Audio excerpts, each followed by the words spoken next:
guddaan milkiin isin haa galchu. Sunnaa nabii kennaa qarriffaan qabachuu, halaalan fuutanii zinaa irraa baqachuu, rabbi isiniif haa kennu milkii gandalachuu, rabbiin isiniif haa kennu milkii gandalachuu. Allahu akbar. Akkanoo keessummoota keenya baga dhuftan qaalii markaza keenyallee barrii banii ilaalii wanni nyaata tuulaa karama halaaliin kafaltiin hin jiru of duuba hin laalin anatu isiniif jira obboleewwan qaalii sharaabaaf dhugaatii bifa bifaan laali cuukkoof caccabsaa irratti dabalii homaa hin sodaatin homaa hin kafaltu of duuba hin laalin. Allahu akbar. Dhugaa rabbi shaashaa godhaa qabchaa bileetti godhaa. Maal jedhu dhugaa rabbi. Aruuzota keenya baga geettan jenne soomana taresan ko'ummaa dadhabnee du'aayii kadhanne deebiin ka isaati soomana kanammoo mushurroota taane ofitti laafinaa kadhama rabbiitiin hunda milkii taane Allahu akbar. Allahu akbar. ilil jennee gammachuu ibsannee Abdallatu fuudhaa Khadiijaa dhageenyee qabsoo guddaa godhee lolee asiin gahe gammachuu isaatiin baga fiixa bahe horii buli jennaan ammas warra milkaa'en gammachuun tee guddaa yaa ilma gootichaa baga tabba baate galata gooftichaa horii bakka gahi ilma hundachaa ilmaan barsiifadhu karaa nabiyyichaa horii bakka gahi ammas dachaa horii bakka gahi ammas dachaa. Allahu akbar. Allahu akbar.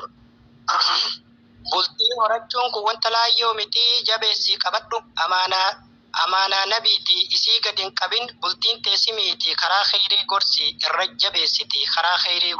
irra jabeessiti. Abdallah Muhammad nama laayyoo miti qabsoo guddaa godhee ijaarate bultii du'aayin awwaatti itti biifaa hundi guyyaan sooma galgala faxarraan Abdallaaf Khadiija walumaan taphatti rabbitu siif godhe karaa halaalatiin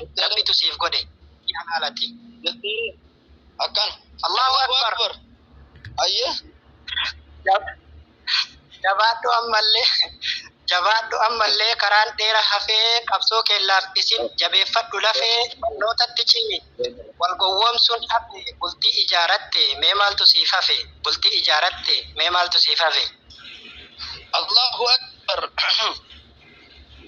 barnoota ilmiidhaa yaa rabbi kennii fi Abdallaa Muhammadiif Khadiijaa Huseenii yaa rabbi dabaliif ilmii qoma isaanii jaalalas kennii fi yoo san bareedanii jibba takkaan beekan yoo jaalalaa malee rabbitu bareeche ijoollee qacalee du'aayii godhaa fi ammallee hamileen warra isaan hin jaalanne karaan banaa jira qilee. La ilaha illallah. Ka isaan hin jaalanne jiru dhugaa rabbi. Hayyee Allahu akbar. Kunoo shaashaa jechaa jiran. Yaa rabbi keessi warra wal jaalate sunnaa nabii irratti bultii ijaaratee jaalalli isaanii kunoo fiixa baate maashaallah irraa jedhaa hundinuu abbaate warri kophaa bulu ija sukkuumate. Rabbi sabriyaa. Ayyee. Jallee sukkuumanne haa. Allahu akbar. Ilmaan barsiifachuuf kaayyoon kan kee maali? Ilmaan barsiifachuuf kaayyoon kan kee maali? Kunoo ijaarattee bultiin tee halaali ijaten tee banii bitaa mirga laali ilmaan tee guddisi karama halaalin diinii barsiifadhu sunnaa nabii qaalii. Dhaamsa takka qabaamee bultii teessan tana tolchaa jabeeffadhaa dubartiin amaanaa hundinuu beekadhaa jiruu teessan guutuu gammachuun jiraadhaa rabbii kiyya guddaa du'aayii isiniif kadhaa masnaa wasulaasaa irratti dabaladhaa daliila barbaannan isaa ilaalladhaa masnaa wasulaasaa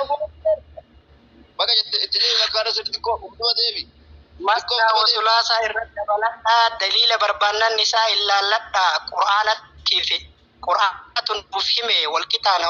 Qur'aanatun ufime walqitaan horadhaa.